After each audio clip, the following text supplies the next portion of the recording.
Good evening. I am Larry Scalfari, the Associate Director of Music here at St. Andrew, and welcome tonight for coming. We are here to celebrate the 20-year anniversary of the rich music ministry of Mark Zwilling. I have worked alongside Mark and have known him for 13 years, and it's been a pleasure to do music in this wonderful church and just have the freedom to express ourselves in so many wonderful ways. Now, Mark, yes.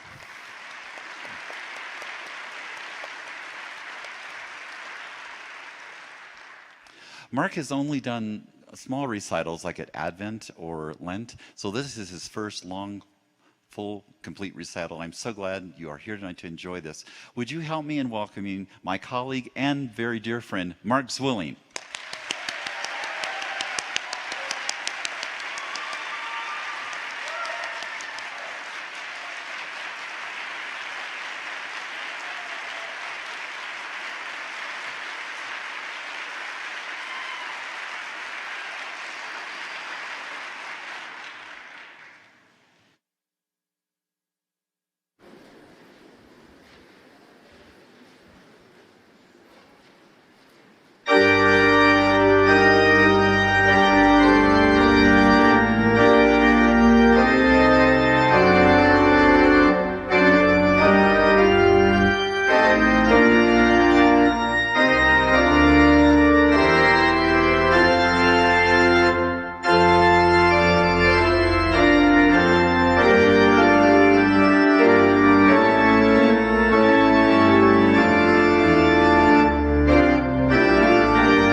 Where do you all come from?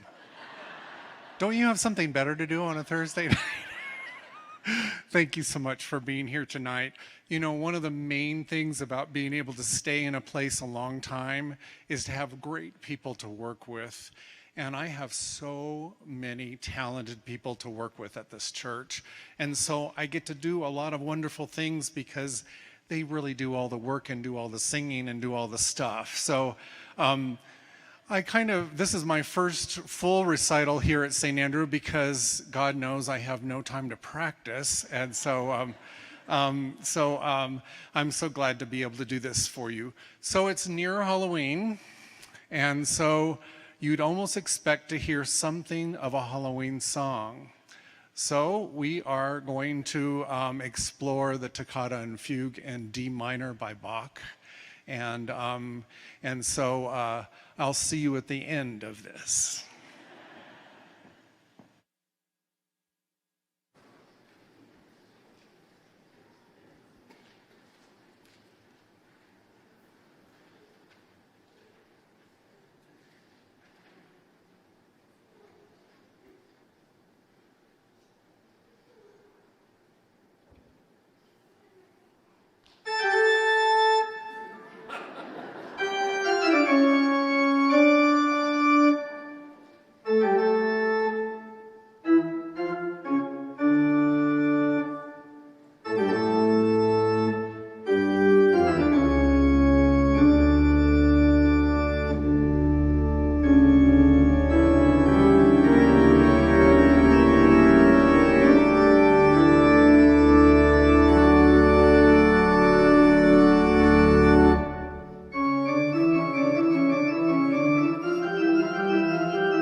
Thank you. So that was Halloween. Now we're going to Christmas. And the facilities people kept coming in while I was practicing and going, now, why are you playing Christmas music again? Isn't it a little early? And I'm like, well, it's one of the recital pieces. So when I was about 14, I went to a youth group at the base chapels and in Albuquerque, and I was starting to play the organ, and they actually gave me a little bit of money to play for the services, and I was terrible because I'd only started piano when I was 13, so I couldn't really read music. So I would memorize all the music for the church services, and so if there's anything changed at the last minute, and that was the Air Force Chapel in Albuquerque. But there were two chapels, there was two bases. There was, in those days, there were Kirtland and Sandia, and I would drive from one to the other. But I was also active in the youth group, and it's one of those that I wish I could go back and play the way I should have played in those days. But the Silent Night that you're going to hear is from one of the organists that I heard at the base chapel, and he actually became kind of a mentor and would show me little things about, you might try this, probably going, oh my gosh, I hope this young man doesn't go into music. But I did. And then, if you're in my church choir, you know that I'm having a obsession about Dan Forrest right now. Dan Forrest, who looks 12 in that picture, I think he is from a very conservative university called Bob Jones University, but he is an amazing composer, and the choir loves, I think, hopefully you like singing music from Dan Forrest. But I'm going to play a Lenten piece, so that's near Easter, a wonderful tune called My Jesus, I Love Thee. So first Silent Night, and then a tune from Dan Forrest on the piano, My Jesus, I Love Thee.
So in the late 1980s, I was in my very first church job in Roswell, New Mexico. The aliens weren't as big of a deal in those days because they had a bus company that was actually running that like employed a lot of workers, and then the bus company closed, and they thought we need to push the alien thing a little bit more. But when I was there, it was mainly a bus town, and with the Military Institute also, and I worked at First Presbyterian Church in Roswell, but I decided I'd begin a community choir, and I thought maybe we should do something, you know, kind of ease into it, so I picked the Mozart Requiem. And my accompanist at the time came up to me and they said, you realize that you haven't done this community choir at all. This is brand new, and you're kind of green. And I said, yeah, but it's Mozart. It can't be that hard. So we did one of our inaugural concerts with the Mozart Requiem, and my accompanist played the piece that for the kind of the prelude of that concert. She played this piece called Benedictus, and it's by Max Reger. And what I love about it, you music geeks out there, is you'll never find out what key it's in. It's in supposedly the key of D flat, and it like lands on D flat for one split second, and then it circles around and goes here and there and all this kind of fun stuff. Some of my piano students are out there going, oh my God, he's going to do one of those things again. That circle of fifths things, but it's like, wait, it will start to like resolve, and then just when it gets to the resolution chord, it goes, oh, it didn't resolve, it went on. So I love it, and I'm going to play Benedictus.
What a journey through all those chords.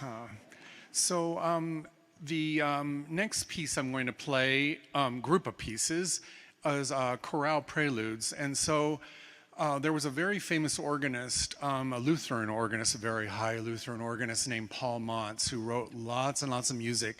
And actually, he never wrote music, but they would record him improvising before hymns, and his congregation would sit there and listen to this improvisation on the hymn, and then at one point they'd stand and sing the hymn. Well, I was at a workshop at the San Francisco Theological Seminary outside of the Bay Area, and Paul Manz was the guest organist. It was the mid-90s, and they said, Mark, he would really like to have an assistant up in the loft.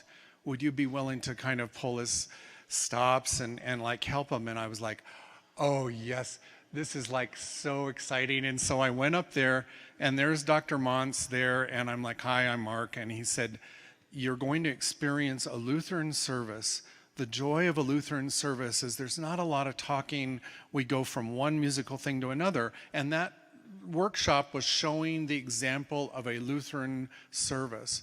Well, he begins one of these famous preludes before the hymn, and they had explained before that they were modeling a true Lutheran service. And all of a sudden, over his playing, we heard this, excuse me, I know a lot of you are not Lutherans, so I would like to go ahead and announce the hymns, and would you turn, and Dr. Manz was getting redder and redder and redder, and he said, and then the coup de grace came was when the pastor said, I wish the organist would play a little bit softer. So I'm going to play one of the pieces by Dr. Manz that hopefully you won't yell and say, could you play softer? The next piece I'm going to do is another chorale prelude by J.S. Bach, and called Sleepers Awake, or in German, Wachet auf. And it just is, it's an Advent kind of chorale prelude. And then my final piece is written by a man named Richard Purvis, who for many years growing up was at the Grace Cathedral in San Francisco. And he was the ultimate in like what we, some of us, if you're organists out there, most of them have the too much pride to show up at one of these concerts. But if you are an organist out there, it's one of the slushy pieces. So you'll hear the theater part of the organ, and San Francisco Grace Cathedral had a beautiful harp, and so you'll get to hear the harp stop. And we have a harp stop too, and so those are the three chorale preludes you'll hear now.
So I've had a couple of people ask, what made you maybe choose to not go into more of a performing career? And the answer could be found with my friend Jill Aubrey, who we hung out with at my old alma mater, Eastern New Mexico University. And I hung out at this theater department, and my professors would say, remember, you're supposed to be in the practice room. And I'm like, but the theater people are so much fun. Well, my friend Jill Aubrey did a wonderful piece. She did a music theater recital, and I was her accompanist. And she did a big dance piece called Music in the Mirror from Chorus Line about an aging dancer. And I even called Jill recently, and she now lives in Albuquerque, and I called Jill and I said, I'm doing that piece from college, and she says, oh my goodness. She says, I hope you've learned to play it better now, and she could have left that part out. And then I chose, obviously I've chosen this music pretty specifically. I chose the next piece, Send in the Clowns by Sondheim. Everybody thinks it's circus clowns, but it's actually a theater term to things are not going so well, so they need to bring in some comedy. But also, it's about a song about bad timing. And when I was working in the mid-90s with Michael Crawford, and it was a wonderful experience working with him, I used to be you'll understand why I'm telling you this, but in the olden days, especially my students are going to understand this, but we used to have, instead of cell phones, we had pagers. And I worked for a funeral home as an organist, and they would page me. So I got a page one day, and I remember where I was. I was in the kitchen, of course, at the church. I love to hang out in the kitchen in the church. Anyway, I got this call, and it was Michael Crawford, and he said, he was a headliner in Las Vegas, and he said, I have been asked, this is Michael, I have been asked to do a PBS tour, and I would like you to be my music director. And he offered me an amazing amount of money, and he said, you'll conduct the orchestra, we'll be filmed, you'll go on tour. And I stayed silent. And he said, you love that church, don't you? And I said, I have to stay with the church. I can't leave the church.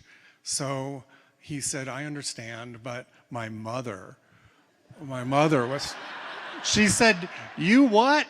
You could go back to the church, just tour with him. But I did stay with the church and didn't tour with Michael Crawford. So I Send in the Clowns is kind of my song about kind of odd timing and how things work out. And then the next piece I did on my junior recital in college. It's actually a transcription from George Gershwin of I've Got Rhythm. So it's actually written down exactly the way he would have played that piece.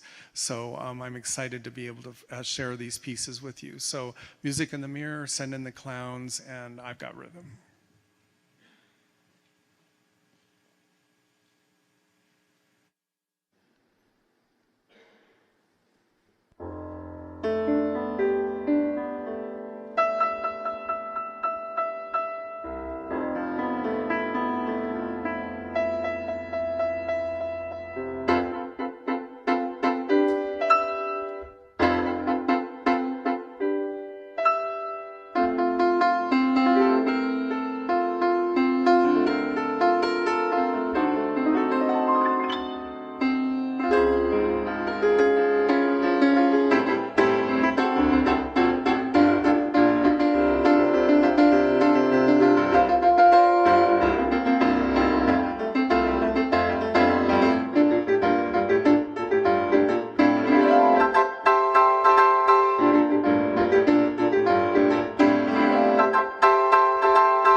you.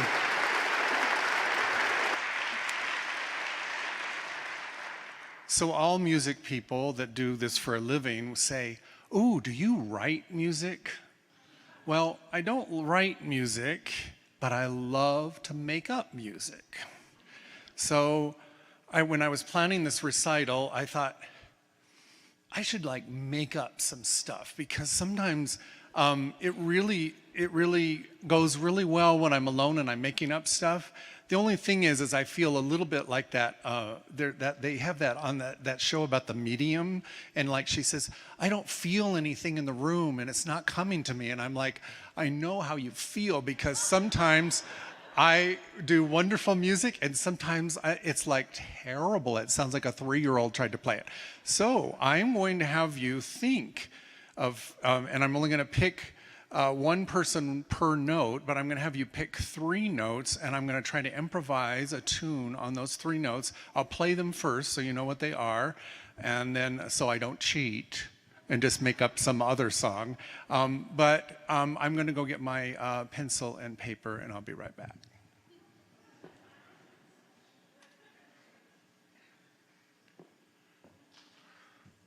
You're a fun audience too, by the way. Okay, so raise your hand if you have a musical note that you would like me to improvise on. Raise your hand. So I see the hand that's kind of in the middle there. E flat. Okay, so we have an E flat. Maybe somebody over here, Karen. Oh, for God. G sharp. I should have made a few little payments before this thing. And Ann Foster. Ann Foster. C. Oh, D. I kind of hear what I want to hear, you know. You've heard that. Okay.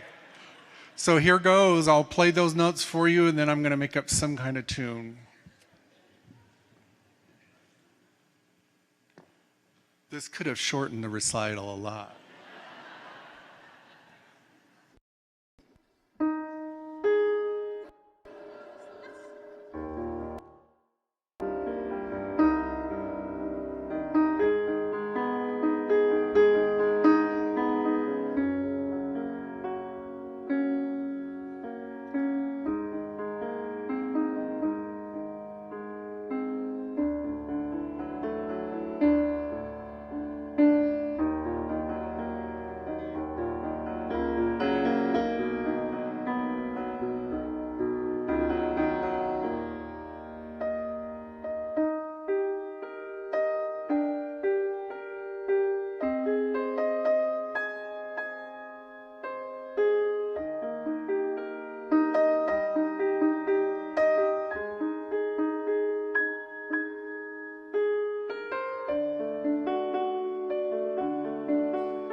Okay, so we have 3 other notes. I didn't get anyone over there. How about Beth? G. Okay.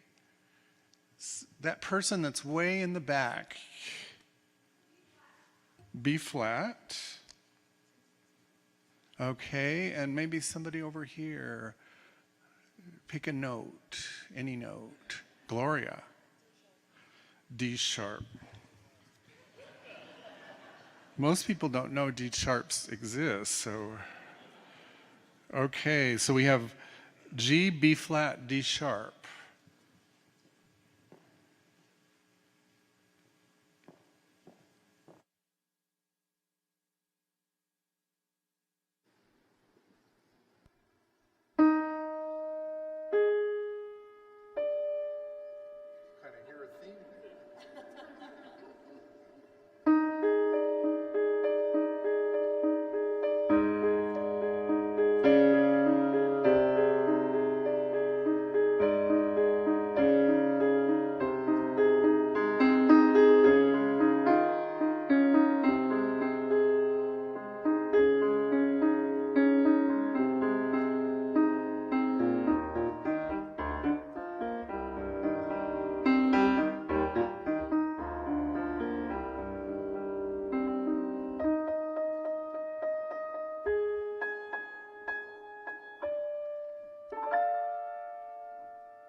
That was fun. After another 20 years, you can come back, and I won't be able to hear you, but we can work out a code where, maybe to do the solfege and be able to do it that way. You've been a wonderful audience tonight. And as I said at the beginning of the concert, one of the things about longevity in a position is being with wonderful colleagues, wonderful clergy, and a church that is just so excited about everything they do. And I'm very proud of St. Andrew. It's been kind of a long journey. When we began 3 miles north from here, came down the road and built our first sanctuary in another location, and then 2010 built this sanctuary. And for those of you that are curious, we're not going to carpet the floors. They're going to stay cement until my last day here, and then you can buy carpeting and put in carpet. And so I'm going to play one more song, but Carla, did you want to come up? Because I heard rumor Carla wanted to speak. Carla is with our staff parish relations. In other words, this is my bosses here, so... Mark, on behalf of Staff Parish Relations Committee and all of St. Andrew United Methodist, we want to say thank you. For 20 years, Mark has stood at the helm of St. Andrew United Methodist Church Music Department. He's touched countless lives of all ages and all walks of life through his music ministry. He employs his craft to break down social barriers and build relationships across diverse groups. During an average week, he conducts about 8 rehearsals while overseeing over 19 various choirs, handbells, orchestras, and specialty ensembles.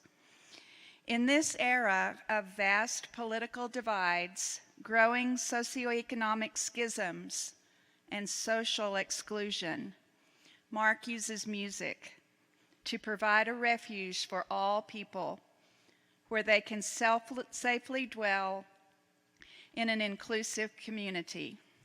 If you watch the faces of community members exiting a St. Andrew Music Department concert or recital, you will see happiness abound, contented faces, and many smiles. I'm uncertain, Mark, if we truly realize how lucky we are to have a thriving traditional church choir and music program at our church. Because of Mark's leadership, we are bucking the trend of the rest of the nation, where many church music programs are on the decline. Words cannot express our appreciation to Mark for ensuring that St. Andrew remains a beacon for others to see that it can be done. And now, Mark, I would like to give you $10,000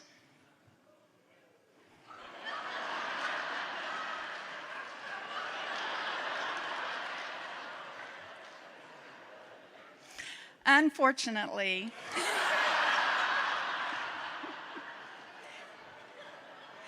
even though I would like to, I'm unable to.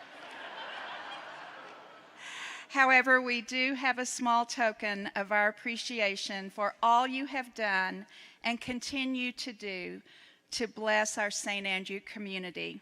Let's give Mark one more big hand.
You know how I am about time, and we're over time, but I have a brief encore I could do if you want.